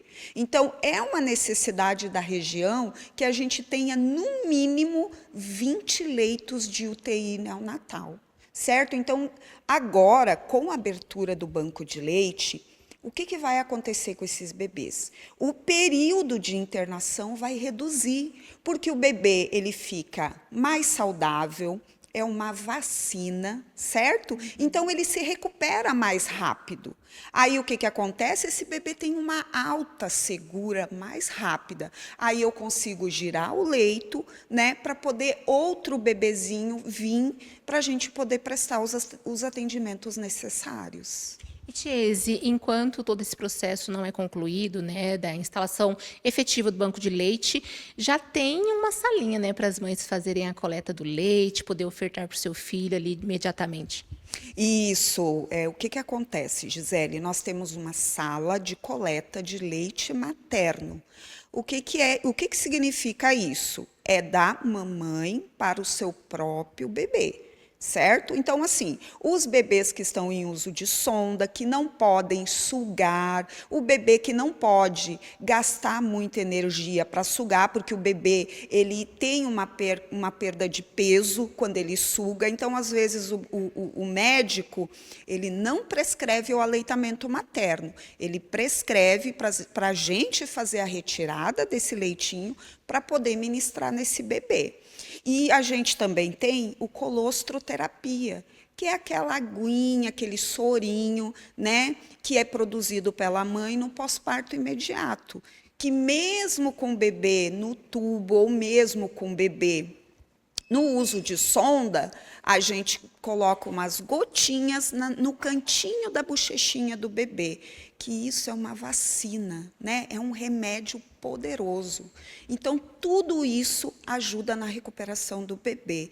Mas lembrando assim, Gisele, que o que é importante? Que a gente possa recuperar esse bebê rápido, né? Por isso que a gente precisa do banco de leite, para pasteurizar, para manipular esse leite humano, né? Porque não é só nós que precisamos. Nós precisamos ajudar também os outros municípios ao qual a gente atende. Mas o importante, Gisele, é quando o bebê ele se recupera e a gente consegue, então, fazer a inserção desse bebê em seio materno. Isso, olha, não tem preço. Eu fico muito orgulhosa, fico muito feliz quando eu vejo uma mãe com seu bebê no colo, ela mesma amamentando. É uma cena muito linda e muito esperada, né, por essas mães que estão com os bebezinhos pequenininhos ali na UTI, né? Isso, inclusive agora, semana passada, nós tivemos 3 gemelares, todos prematuros. Então, a gente fazia o método canguru e era lindo de ver aquelas 3 mães, cada uma com seus 2 bebês, amamentando e fazendo o método canguru com seus bebês no colo. Isso não tem preço, Gisele, e é isso que a gente quer. A gente quer dar assistência, a gente quer recuperar, a gente quer que a mãe saia da nossa instituição com seu bebê saudável no colo. Que lindo, realmente muito lindo de se ver. E, Tiese, outros projetos também estão em andamento, né? O hospital cresce a cada dia e tem mais projetos relacionados a esse setor materno-infantil? Tem, nós temos muitas novidades. Na verdade, a gente tem um plano materno-infantil para o ano de 2024. Por quê? Eu não quero ser referência materno-infantil, eu quero ser preferência materno-infantil. A nossa instituição, ela tem que ser o lugar mais seguro do Estado, quero ser grande assim, para a mamãe vir ganhar o seu bebê. Então, o que a gente está abrindo? Nós estamos abrindo a U5 e a U5, que são os leitos intermediários da neonatal. Nós estamos abrindo também os leitos das gestantes de alto risco, que nós temos 2, mas nós precisamos de mais 10 e mais o nosso banco de leite. Então, para você entender, nós atendemos a paciente que vem ganhar o seu bebê aqui até o alto risco. Então, tudo que a paciente precisar, nós vamos poder oferecer para essa mãe.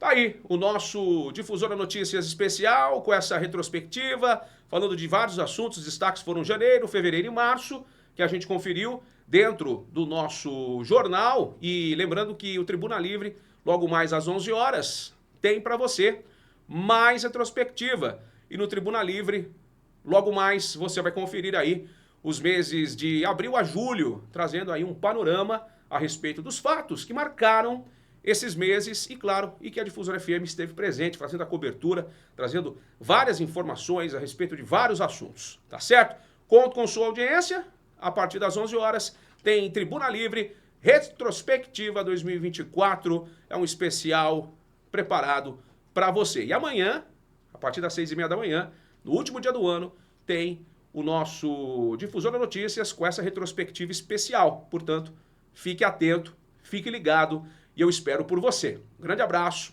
e até lá!